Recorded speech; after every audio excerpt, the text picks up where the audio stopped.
Nina, radiant in her pristine white wedding gown, a vision of elegance and purity, stood at the altar waiting for her groom.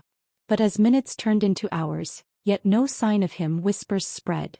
He was missing. Heart-pounding, she rushed to his house, only to find him in bed with his secretary. Her world shattered. "How could you?" she cried, tears blurring her vision. He smirked. "Guess you weren't enough." Nina's heart broke into a million pieces. She stormed out, vowing never to shed another tear. She packed her bags and boarded the next flight to a new city, desperate to escape the humiliation. Checked into a luxury hotel, heartbreak turned to recklessness. "I need a drink," she muttered. She went to the bar, drowning her sorrows in shots of tequila, dancing with strangers, letting the pain fade. Stumbling back to her room, her vision blurred, she pushed open the door and collapsed onto the bed. But she wasn't alone. The man beside her was just as intoxicated, lost in his own drunken haze. Neither of them registered the mistake. Morning came with harsh reality. Nina's head pounded as she stirred awake, naked. Her breath hitched. "No, no, no," she whispered, scanning the unfamiliar room. This wasn't hers. Her trembling fingers reached for the sheets, covering herself as shame clawed at her. How did this happen? He had never done something like this before. Heart racing, she grabbed her belongings and tiptoed out. The man, Frank Williams, one of the country's youngest billionaires, woke up groggy, his body aching from the excessive drinking. As he stretched, his fingers brushed against something cold, a necklace. His eyes darted to the blood-stained sheets. His assistant, Roger, needed to find her. Nina's heart shattered when she discovered she was pregnant. She had spent years protecting herself, waiting for the right man. And now her first time, a mistake with a stranger. Tears streamed down her face. Despite her fears, she vowed to raise her children alone.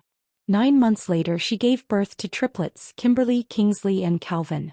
With determination, she built a life for them, launching her own fashion brand and rising stronger from the ashes of her heartbreak. 6 years later, Nina had rebuilt her life as a successful fashion designer and single mother to triplets Kimberly, Kingsley, and Calvin. Her business, Kim and Cal Couture, caught the attention of Williams Enterprises, a multi-billion-dollar empire, who offered her a lucrative deal. Unaware, she was walking straight into the pastiche he had tried to bury. The day of the meeting, Nina walked confidently into Williams' tower with her assistant and Calvin, who had a mild fever and was brought alone. While Nina waited in the office for Frank to arrive, Calvin sat in the waiting area, swinging his little legs, bored. A tall, striking man stepped out of the elevator, commanding attention with every step. Calvin ran straight to Frank. "Daddy! Daddy! Daddy!" Frank stopped, blinking in confusion as a small boy wrapped his arms around his legs. People whispering their resemblance. Frank's heart pounded. His mind screamed impossible, but deep down something about the child's face struck him. The resemblance was undeniable. Calvin was pulled away by Nina's assistant, letting Frank leave. They signed the contract, discussing business. As Nina left, Frank leaned back in his chair, hands clenched. He exhaled, rubbing his temples. The little boy, Roger, his assistant, nodded. "Yes, sir. The resemblance is uncanny. What if he's from that night?" Frank's breath hitched. "Find out everything about that boy and his mother." He orders a DNA test which confirms Calvin is his son.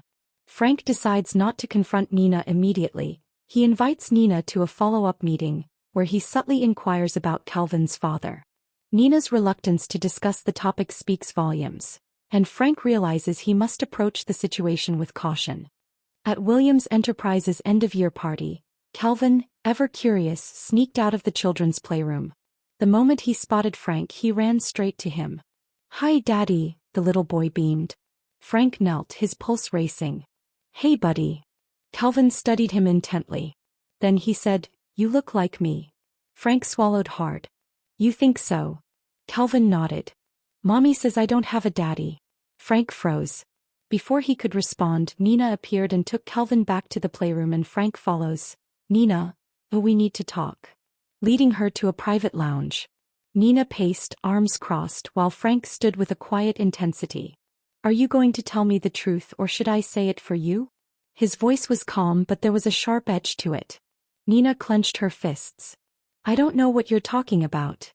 Frank scoffed, pulling out the necklace, the one he had kept all these years. Her necklace. Her breath hitched.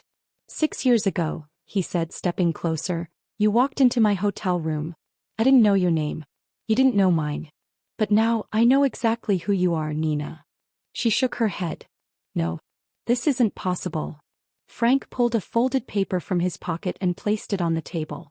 She hesitated, then picked it up. Her entire body went cold. DNA results, 99.9% match. Calvin is his son.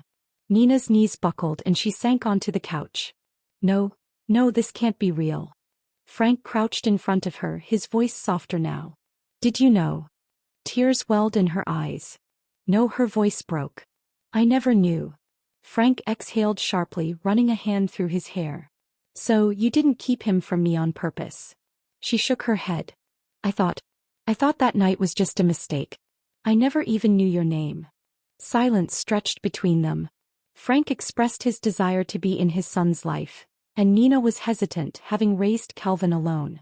Frank pleaded with Nina, explaining he didn't want to take Calvin away but rather be a part of his life.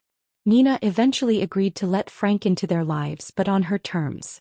As they discussed the details, Nina revealed that Calvin had twin siblings, Kingsley and Kimberly, who didn't know Frank existed. Frank was shocked but determined to earn his place in their lives. Nina agreed to let Frank into their lives slowly, and for the first time in 6 years, she shared the weight of her children's world with someone else. Frank had spent months proving himself to Nina and the kids. He has earned their love and wants to make it official. Under the stars, Frank proposed to Nina. Marry me, he said, his voice thick with emotion. Nina's tears of joy flowed freely. It's not just about us, it's about our family, Frank said, his eyes locked on hers. Their wedding was a fairy tale come true. The Grand Williams estate transformed into a breathtaking wonderland. The triplets, dressed like royalty, beamed as they scattered petals down the aisle. Nina, stunning in her custom gown, embroidered with gold threads and pearls. Radiating with joy. Frank's heart swelled as he whispered, "You're breathtaking." Their vows spoke of endless love, protection, and cherishing every moment. As they sealed their promises with a kiss, cheers erupted. This wasn't just a wedding. It was a new beginning, a love tested, heartbroken, and rebuilt stronger than ever.